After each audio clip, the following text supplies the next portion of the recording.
Leos, let's see what the next 72 hours has in store for you. So, the theme, we have the Knight of Swords. Hold on, let me shuffle.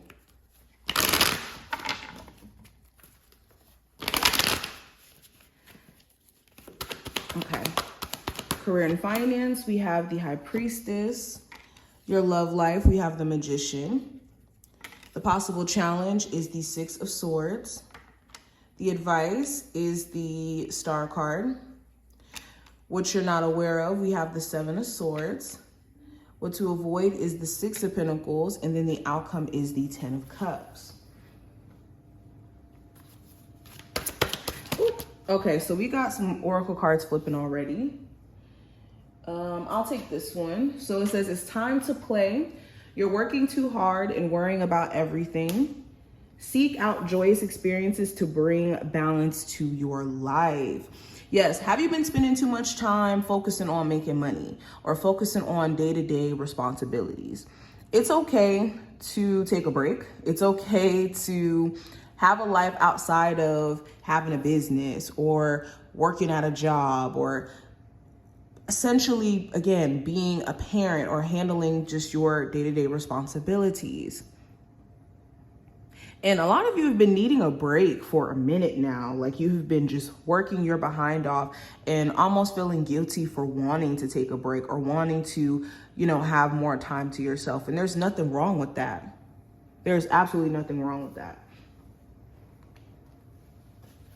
Okay, having a balance between your work life and also your personal life is always going to be better than just straight up focusing on playing all the time or focusing on working all the time. Okay, then the second message from your spirit guides for this time frame, it says every day is a new beginning.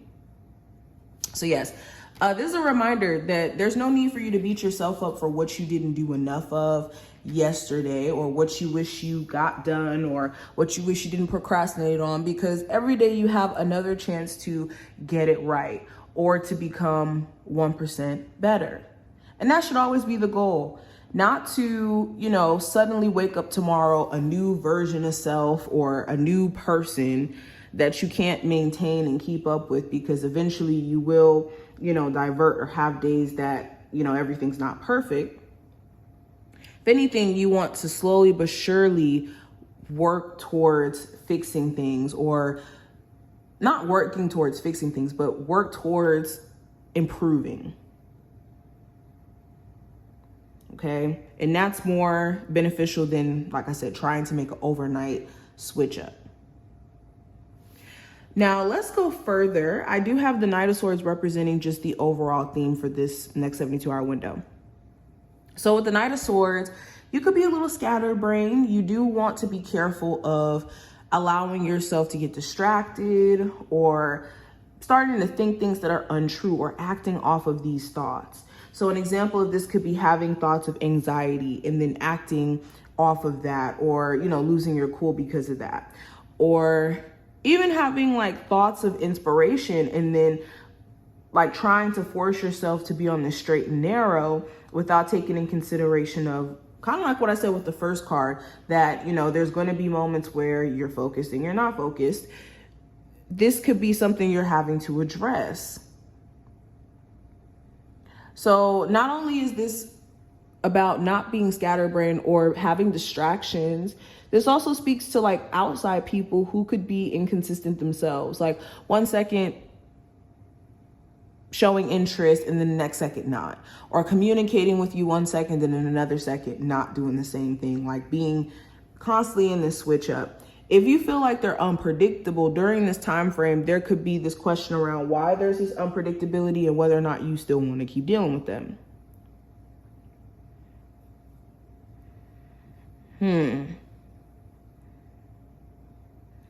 So the theme is focusing on unpredictability in other people and also just within your own thought process. If you have been, like I said, moving based off of anxiousness or distraction, this is a time where you want to be really careful of that or mindful. Now, looking at career and finance, I have the High Priestess. So you're in a space to where you pretty much know what you need to do, or what you may need to sacrifice, or what you may need to switch up in order for your finances to improve or for your career to improve. You could intuitively know that you want to maybe be a reader, or you want to help people, or you want to be a light worker in some way, or give like spiritual advice, or be an advisor. And you could be fearful of what that will look like if you actually did take that leap of faith in doing so.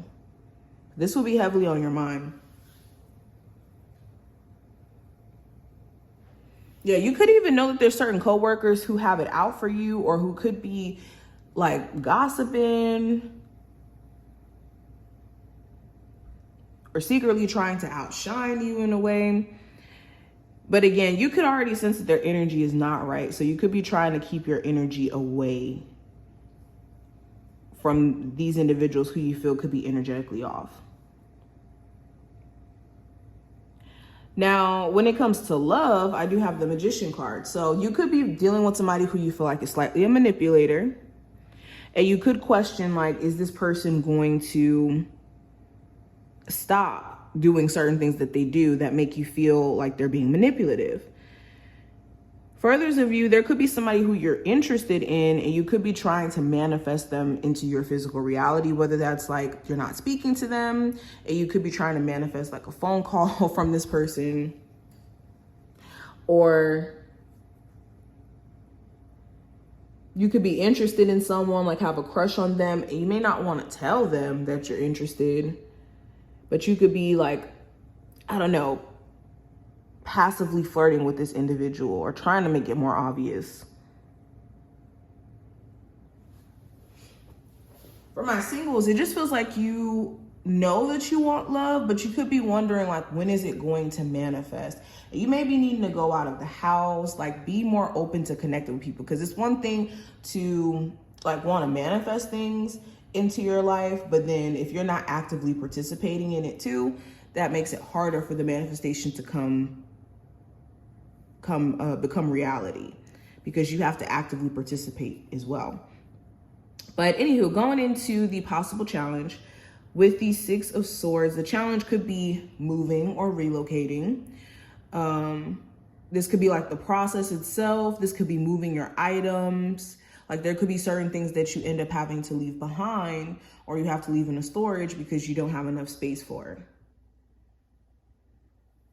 The challenge could be some sort of like overseas travel. This could be like little minor inconveniences coming up during the trip or something like that.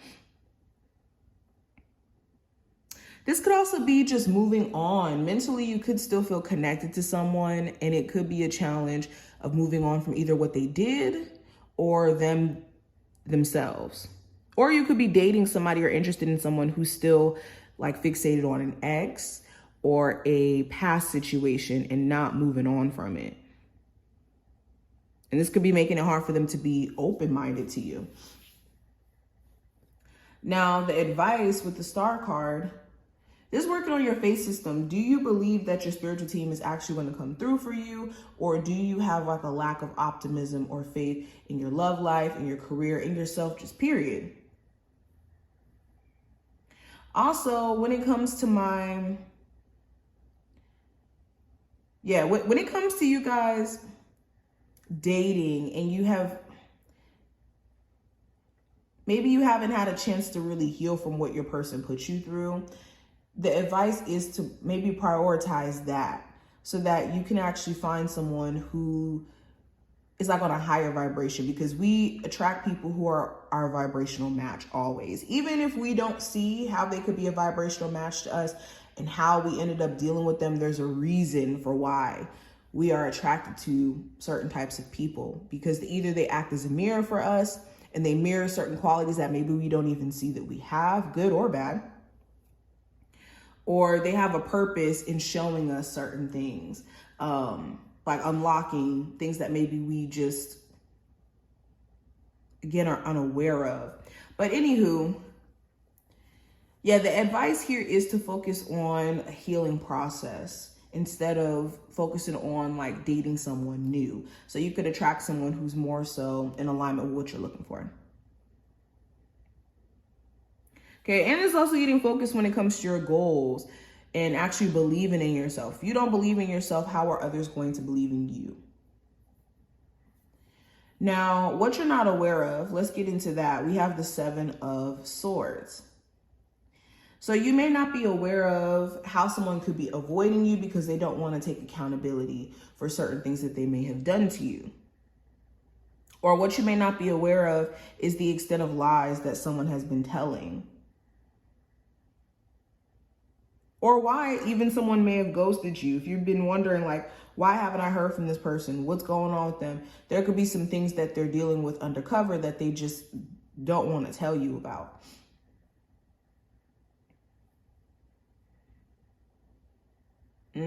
Certain things also that you've been putting off are like low-key haunting you. Like this could be a conversation that you're putting off with someone. This could be a choice or a decision that you've been putting off. The more that you put it off, the more that it's still in the back of your mind.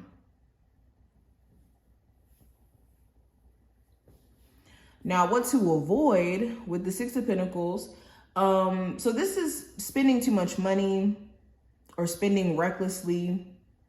You also want to avoid situations that's taking advantage of your personal worth or making you lose sight of your personal worth. So this could be a relationship where someone's taking advantage of you and your niceness, or a job where they're taking advantage of your willingness to go out of your way for the company and to, you know, take up extra shifts and everything. And then now it's like mandatory and they treat you like you're not appreciated for this. Any situation where your worth is being taken for granted, this is what you need to avoid. And lastly, the outcome with the 10 of Cups, you could be in a space of gratitude or contentment, or at least having a lot more things to feel grateful for, I should say. Also, family could be a big topic here. Like a big focus. There could be like something with a family member. Or you could hear from a family member who you haven't heard from in a while. You could even get some good news about a new member being added to the family. Like someone in your family is pregnant, excuse me. But something here by the end of this time frame is going to make you really happy, or you could just be in a space of being content for the most part. Like being happy with, even though things are not 100% perfect, but being happy with at least, you know, having a job or having, you know, certain family members that are supportive of you or whatever you're personally grateful for or in a space of gratitude for. But this is what I see. I hope that this did give you some insight for what to expect, and I will see you in the next one.